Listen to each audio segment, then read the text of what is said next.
Hello, and welcome to Hello Word.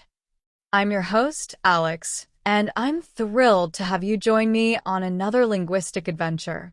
Today, we're unwrapping the word December, a word that conjures up images of cozy fires and festive celebrations. Let's dive right in.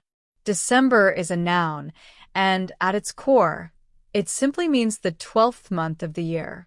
It's the month that typically marks the end of the year in the Gregorian calendar, which is the calendar most widely used around the world.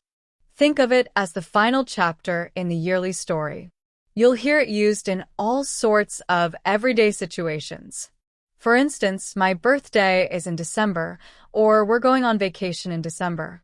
It's a straightforward word that plays a crucial role in how we organize our time. Now, let's explore some words that have a similar meaning or relate to the same time of year.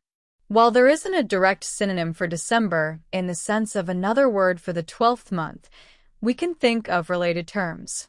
How about end of the year? While not exactly the same, it often carries the same seasonal associations. For example, the company's annual report is due at the end of the year, which often implies the December timeframe. Another related term could be winter season, particularly when discussing events or activities that occur during December. For instance, the ski resort opens for the winter season, which likely means it opens sometime in December. Also, we can use Christmas season, which happens in December. Another option, though less direct, is to use the specific weeks in December. For example, the project needs to be completed by the second week of December. These phrases help pinpoint the time frame in a similar way. Moving on to antonyms, or words with opposite meanings, it's a bit tricky since December is a specific month. It doesn't have a direct opposite. However, we can think about it in terms of time. The beginning of the year could be considered an antonym, contrasting with the end. For example, we set our goals at the beginning of the year, in January, highlighting the difference from December. Another contrast could be with summer months. The best time to visit the beach is during the summer months, directly opposing the typical winter weather associated with December. We could also use early spring, as in, the flowers start blooming in early spring, setting it apart from the colder December. Thinking more broadly, we could use first month, as in January is the first month of the year, which is opposite to December being the 12th.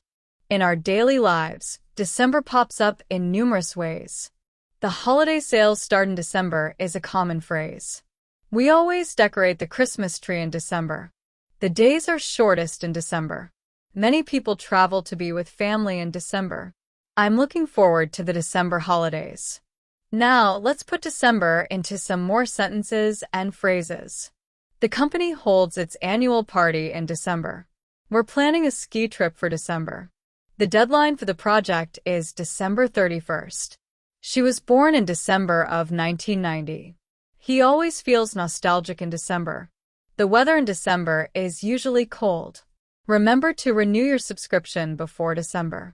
They're expecting their first child in December. The year comes to an end in December. I love the feeling of December. See you in December. To recap, December is the 12th month of the year, often associated with the end of the year, winter, and holidays. While direct synonyms and antonyms are limited, we can use phrases like end of the year or contrast it with summer months to understand its place in time. It's a word we use frequently to mark events, plan activities, and talk about the passage of time. Thank you for joining me today on Hello Word. I hope you've enjoyed learning more about the word December. Your support means the world, and it helps others discover our show. Please subscribe to the podcast and leave a review on your favorite platform. It really makes a difference. And now for your homework. I encourage you to create your own sentence using the word December and share it as a comment under this video. I can't wait to see what you come up with. See you next time for another word adventure.